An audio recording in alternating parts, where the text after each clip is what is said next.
Hello and welcome to the inVOYAGE podcast. We're in conversation today with Britta Ripke at Leading Hotels of the World, where she has the joint role of Director MICE Europe and Area Director Germany, Austria and Switzerland. Thank you so much, Richard, for having me. And hello to everyone. Thank you so much. There's been a lot happening over the last 12 months. The world, as we know it, has been relatively turned upside down. I think it's safe to say. You've been with Leading Hotels of the World you joined last year, didn't you? In March 2019, yes. Okay. So by my figuring, you got into your desk or your office. You spent maybe the first few months getting to know your team, setting out the strategy, and then beginning part of this year, the world gets turned upside down. What's that like? What did you go through there, and how far down the line were you in setting out what you wanted to achieve with Leading and sort of taking it forward? Yes, thank you. A very interesting question. I was fortunate to join the Leading Hotels of the World in March 2019. So as you quite rightly said, it was the time to building my MICE team in Europe. And the team is based in the regional sales offices in Frankfurt, Milan, Madrid, Paris, and in London. And together with my team, we were setting up those strategies, analyzing the MICE market Europe, and basically we were ready to follow our plan and to be proactive and doing all the activities what we have planned. I would say the start in 2020, January to March, was fantastic. We had a good year 2019, and the kickoff together with my team in 2020 was amazing. Group business on the books, all fine. And then what was it like? We were all busy in postponing groups, trying to avoid cancellations, but that happened also. When you look at all the figures, you really see like a flat line, no groups on the books from March to August, really, and by all the offices. So our big role, being a consultant for our agencies and for our hotels, and basically processing and postponing as many groups as we could. So that was the first priority, what we had to do. So this was the best we could do in summer. And then luckily, you could see again after summer, a demand for group business. Okay. That was a very positive sign. Leading for me is a really, what do you call it, a marquee brand. It's one of those brands that I certainly grew up in the travel industry having a heck of a lot of regard for. And what brought you to Leading? What was the journey that led up to you joining the group? Yeah, let me tell you there a little story. When I came back from Sri Lanka, I was for many years in Sri Lanka, Okay. and then I was looking for opportunities, and then the opportunity with Leading came up, and for me it was wow. And the story I wanted to tell you is really, I called one of my clients and said, look, I'm working for Leading now. And he said, Britta, having worked so long for Shangri-La, it could only be Leading. And I'm so proud of it. But when you go to Leading, you have the opportunity to really get to understand and get to grips with and look after so many different individual brands. I couldn't underline that more. It's a amazing brand, and working for the Leading Hotels of the World, for privately owned luxury family hotels where the hospitality and care is there by the families, by the owners, and you have such a diverse portfolio worldwide. And I always tell my team, we have such a great portfolio. When we go out there, and be on the market, engage with our clients, we have so much to offer. And I think that's the wonderful part of it. Going back to, what's been happening over the last, 9-10 months, what have been the learnings, would you say, for leading hotels of the world as a group, and actually for yourself as well? It has been definitely a big learning that nothing is guaranteed, nothing. Yeah. You can take nothing for granted, and you have to adapt to changes. And we need to learn as well from the experiences we made, and we need to adapt to the changes. And that's the biggest learning, really. Always keep going and never give up, even though in these times. Yeah. So a crisis is a crisis, but stand up, go for it, adapt the change, and make the best out of it. And seek out of these crises for new opportunities. Yeah, absolutely. It's something that I've been seeing a lot of, reading a lot about, and actually just hearing from other people on throughout this pandemic has been coming back to well-being. Sometimes, the mindful approach in well-being, and other times physical well-being. I wonder if that's going to play a greater part in the way we create events going forward for our clients. But do you have any of your own personal views on that at all? Definitely, well-being is a major component for future business activities. I would call it business activities, and also for events. And there are several reasons for it. 1/3 of the employees are millennials, and work-life balance plays a major role. And a lot of companies, corporate companies, have already created a lot of, I would say, added values for the employees, what they can do within the company. And that needs to be transferred to the event model. Yeah. And let's talk about nutrition, healthy food, and menus. Not only vegan, include regional products. It's very important. So health and safety programs as well, what you can offer. Activities. This is what I talked about to my member hotels as well. In total, well-being is also one of the trends. Another trend is definitely the technology.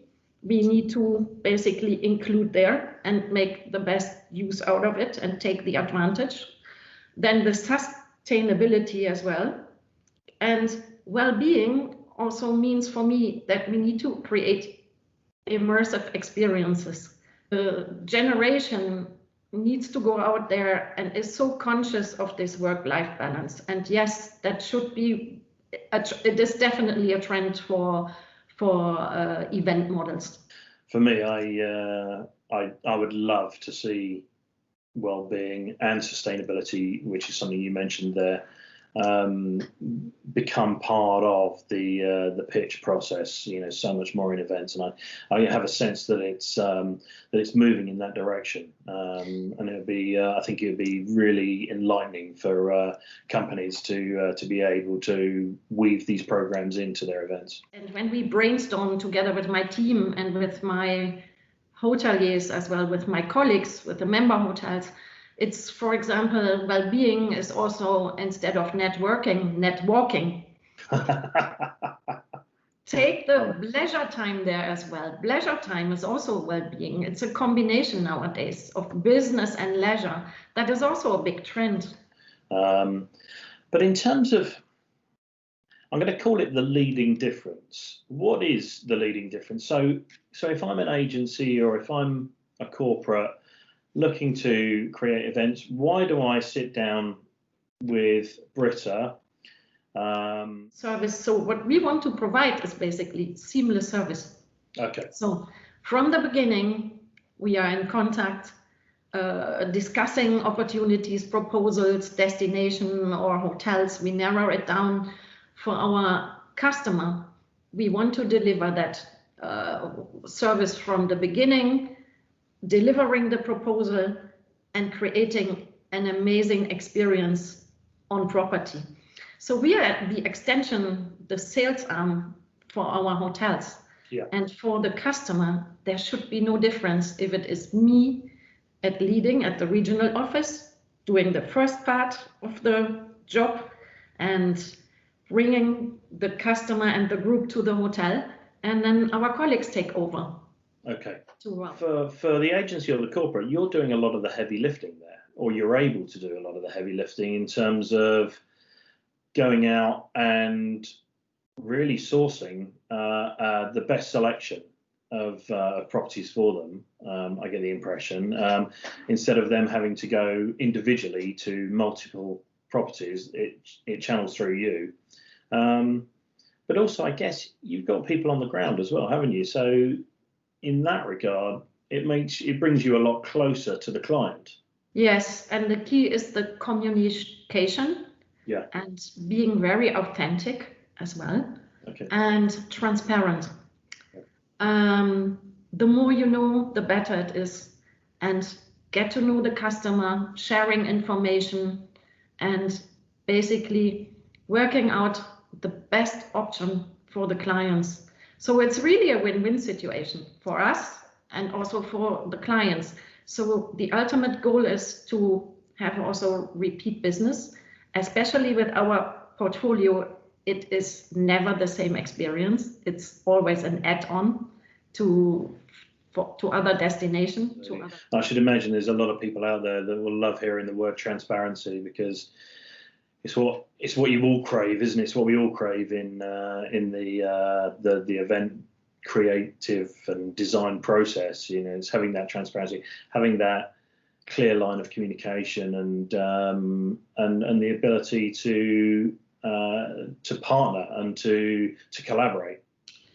Yeah, and this means also building trust and confidence. Yeah, it's a combination of knowledge, expertise, and communication. Communication is also really the key, especially in times like now. People really want to connect, and everyone is waiting again to have a personal meeting, especially in the luxury segment. I think this will always our key driver, the personal contact, the communication. You just said there that everybody's eager and waiting to get back to personal contact and essentially, I guess you mean live events. And I have to ask, what's your crystal ball saying for the forthcoming 2021, 2022? I never wished more crystal ball than ever, I must say. And the physical meeting, I hope the first one will be in March at inVOYAGE in Luzern, to be honest. I really think the Q1, I think most of the events will still be digital or hybrid. I'm planning as well virtual sales calls. We have set up a series of webinars with our hotels. Okay. And we kicked this off for sending out the invitation to the European MICE market. Definitely, I think the events are getting smaller, or people are looking for buyout, but this is much later the year. And hopefully in Q1, Q2, we get ad hoc business. But that will be really ad hoc and small groups. It will be domestic travel and regional. International, my crystal ball says international business will be coming back later. And combined with this, that means as well in Q3, Q4, hopefully, that we will have demand again for physical events. Okay. And then 2022, you're looking forward to a step back towards normality, perhaps? I think our job is fairly easy. It doesn't matter independently of the pandemic, you always must have a short-term strategy and a long-term strategy. And that has kicked in now that we need to use it. And even we had to relook at the short-term strategy again, according to the crisis. So, you know, in former times we made a plan for 5 years for the future, but now I'm even scared to do it for 2 years. I think it doesn't seem realistic anymore for me. And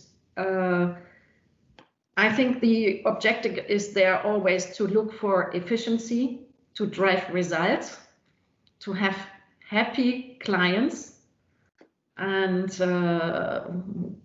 it's our passion to make things unforgettable and happen, and creating special events. Yeah. And therefore, we need to look into our strategies all the time. And even we think what we have done is good, I always think there's room for improvement and drive for the best. And that's my personal passion as well.